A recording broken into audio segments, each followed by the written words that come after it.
Hello, I'm Deborah Sword. Hi everyone, my name is Tyson. Tyson, I had a question from a listener Mm, saying, wow, it sure is cool that there's a job called mediation. How do I become a mediator? What are your thoughts on that? hmm. I think one of the things I love about the work you do is that you really make being a mediator really accessible, meaning anyone can really be a mediator. So there's, the informal mediator, which is I think what we help people do with this podcast. And there's more of the formal pieces, which is what the training that you've taken on is to be a mediator. And I often think that people who, and I'm assuming the person who's asking this question, like, how do you become one? I think because they might think of it more as like as an opportunity for a job, but I also want to encourage folks in that listener to think about how practicing some of these skills might help you know if that's what you want to do for a job as well, and how That's it feels to be in that tension of conflict with yourself and with other people.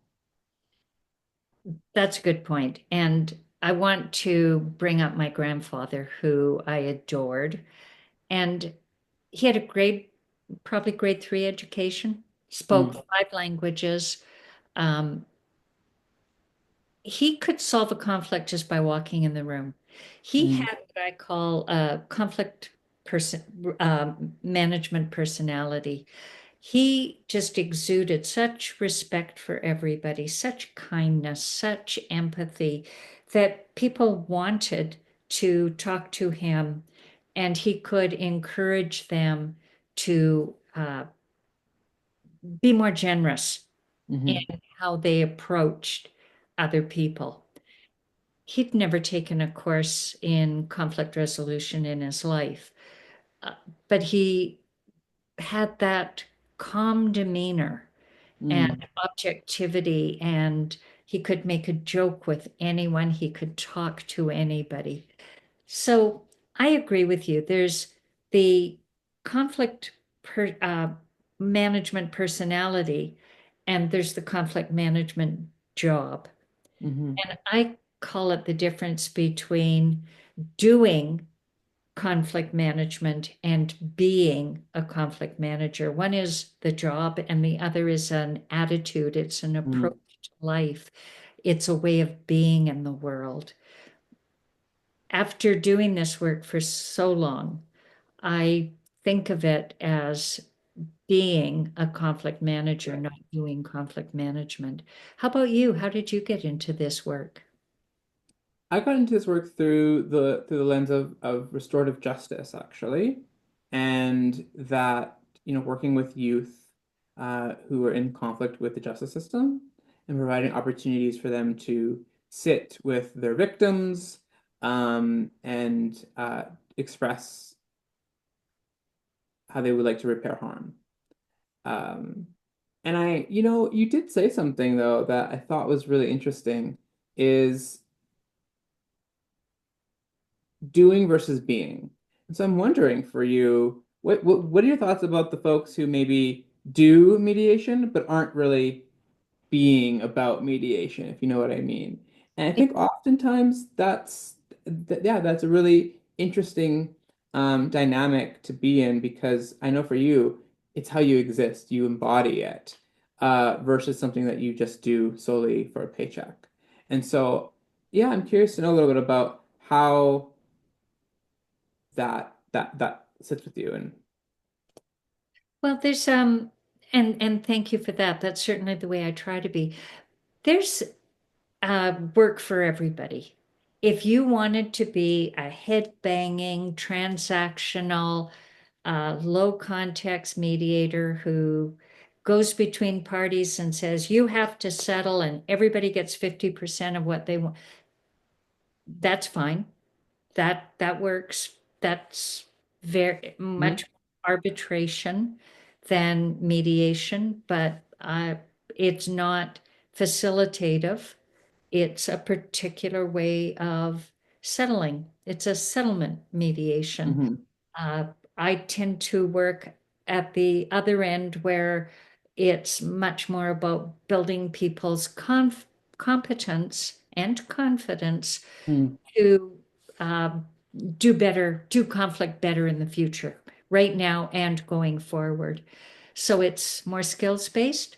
But if you wanted to be um, have a mediative approach to life, to have the skills to use among your friends and family and colleagues without having the title and the training, without doing it, looking for it as a way of earning a living. It's a way of being calm and helping people understand each other. And that is a significant life skill. That's something that you can take into any job you have in the future, volunteer work. It's a way of your boss calls you into the office and you're afraid you're going to get a dressing down for something. You go right into this mediation approach or an attitude, your mindset, Mhm. and the meeting is just so much easier. It smooths out your rough surfaces, and the boss comes away with a better appreciation of your life skills and your ability to do your job. And I think that's so very true. And I've seen this in my own experience where being able to have the soft skill around mediation or even or being conflict competent, as you say, really helps in not just in how you navigate the workplace, but also a value that whether it's on paper that they compensate you for, it's something that's very much that emotional soft skill that you might be able to provide might be very helpful to, well, and I know it is to those who are practicing those skills in the workplace. And so think of it also as like this is a skill set that I have that I'm able to provide, um, and that can be honored.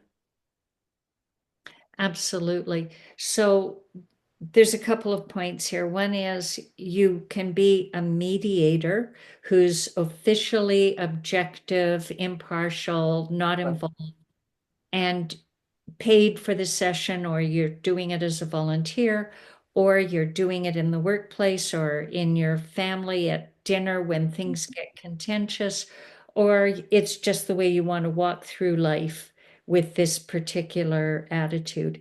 If you wanted it as a job, highly recommend you have to take the courses. There's just no other way. You have to get the skill set. And that involves paying for the courses, taking the courses, and learning the particular skill.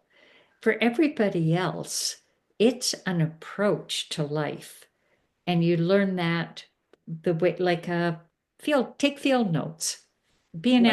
anthropologist, a mediation anthropologist, learn about people, show an Mhm. interest, show empathy, show your concern, earn their trust. We talked about trust in 2 episodes. Please listen to those. And it's just a happier way of being in life. And so just before we end off, I have to ask you a question. What manual should folks be taking along with them to get a bit more confident? Uh, the Conflict Owners Manual, the one I'm That's writing, it. that's That's the one. it. I That's guess I it. better get it finished. Well, folks, if you're interested to learn more about how to be conflict competent, continue to follow, like, and subscribe. We are here every week, and we'll hope to see you next time. Thank you very much for listening. And please ask more questions. We love to hear from you. We sure do.